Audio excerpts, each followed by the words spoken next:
যে খবরে চোখ রাখবো নদিয়ার চাকদায় সেখানকার বেসরকারি প্যাথোলজিক্যাল ল্যাব সেখানে চরম গাফিলতির অভিযোগ। যেটা জানা যাচ্ছে যে ইসিজি করতে আসা এক ব্যক্তিকে পোকা কামড়ের ইনজেকশন দেওয়া হয়। আমরা বিষয়ে বিস্তারিতভাবে জানবো। আমাদের প্রতিনিধি বিশ্বজিৎ মিত্র আমাদের সঙ্গে রয়েছেন। বিশ্বজিৎ, এই ইনজেকশন দেওয়ার পর কি অবস্থা ওই ব্যক্তির এবং কি জানা যাচ্ছে গাফিলতি নিয়ে?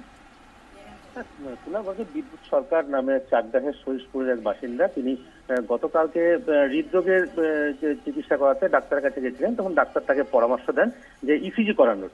কিন্তু যেই প্যাথোলজিক্যাল ল্যাবের বিরুদ্ধে অভিযোগ করা হচ্ছে যে সিবিডিএ, চাকদা ও ব্লাড ডোনার্স অ্যাসোসিয়েশন, এটা একটা বেসরকারি সংস্থা, স্বেচ্ছাসেবী সংস্থা। কিন্তু সেই মুহূর্তে সেখানে অনেক পেশেন্ট ছিল, কিন্তু আরো এক ব্যক্তি সরকার টাইটেল, কিন্তু তার নাম ডাকাতে তিনি সেখানে এবং তিনিও সেখানে বসেছিলেন। কিন্তু যিনি কর্তব্যরত যিনি কর্মী আছেন, তিনি তাকে সেই মুহূর্তে তাকে ভুল করে যে পোকা কামড়ের ইনজেকশন দিয়ে দেওয়া হয়। কিন্তু এই পোকা কামড়ের ইনজেকশন দেওয়ার পরে সে শারীরিকভাবে কিছুটা অসুস্থ হয়ে পড়ে এবং শারীরিক এবং মানসিকভাবে কিছুটা অসুস্থ হয়ে পড়ে এবং ইতিমধ্যে তার কিছুটা হলেও তার ভয় আতঙ্ক কিছুটা কাটিয়ে উঠেছে। এবং কর্তৃপক্ষের তরফ থেকে যে জানানো হয়েছে যেটা সেটা হচ্ছে এই ধরনের ইনজেকশন দিলে তার শরীরে কোনো পার্শ্ব প্রতিক্রিয়া হওয়ার কোনো সম্ভাবনা নেই। কিছুটা হলেও তাদের যে ভুল সেটা তারা স্বীকার করে নিয়েছেন।